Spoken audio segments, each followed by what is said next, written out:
A day in my life as fourth-year student, as assistant and makeup artist. Wow! I know, marami na naman magtatanong dyan, bakit hindi ka pa naman, ang tagal-tagal na yan. Yes po, sorry. Ito na nga, magbabawas na nga ako ng laman ng phone.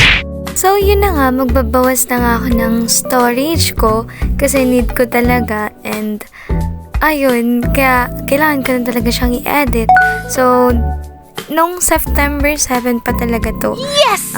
Photoshoot ni Adang sa kanyang first birthday. And pumunta na nga kami dito sa location and dito sa May It. Yung tinatawag na simbahan daw ng mga pare. Hindi ko lang sure ha. Ay, teka, para may nakalimutan ako. Wait lang. So yun, what's up mga bading? Another gala na naman ni Akla for today's video! Woo! Oh, yun, nakapag-intro na. Ayun na nga, to make the story short, I mean this vlog, explain ko lang kung anong kaganapan today. So yun, itong video na to is about sa photoshoot ni Adang para sa kanyang first birthday. Ayun na nga, kung napapansin nyo naman, yes, and I'm the stylist, makeup artist. Oh, Bugs, sino ka dyan?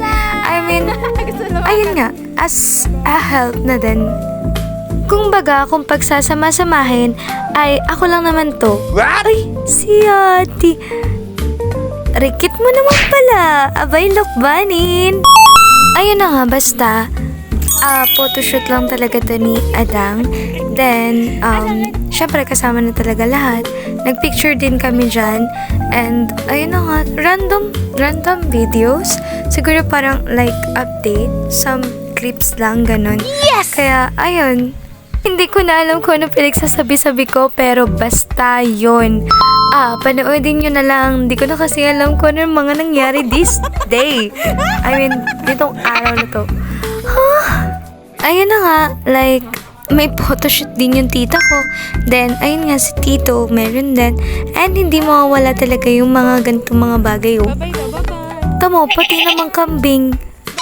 Ewan ko, basta nung time na yan, pauwi na kami. Kasi nga, ayun lang naman nangyari sa amin. May mga part na nagkukulitan kami. And yun, at nangyari na nga to kung kailan pauwi kami. Nasiraan pa kami. Nandito pa rin kami nun sa May It. So, hindi pa talaga kami totally nakakaahon or nakakalagpas. And yung tita ko, mukhang pagod na pagod. Kaya tong tita ko, bugs na bugs, o palaban na palaban. Kahit ito kong titang isa. Ayan, sayang mga saot. Sayang naman yung mga outfit ng mga person to, nasiraan pa. Tinaasar ko yung tita ko dyan. Kasi nga, ang ganda-ganda ng wig, ang ganda ng babae. Tapos, eyes. Oh, yun na nga, update. Inabot kami ng gabi. Ngayon pa lang siya maayos. Then, grabe talaga. After nun, punta kami sa McDo at nag-drive-thru. Yes, it was my first time na tricycle drive-thru. Oh, si Ate. Basta yun. Kasi nga, wala lang, nakikita na ako ang cute-cute. Kaya tuwan-tuwa talaga ako dyan. Kaya sabi ko, videohan ko talaga sila. And yes, I'm so happy. Ayun na nga, dahil sumakses sila, uwian na. Lamon time. Naman tita, pasok.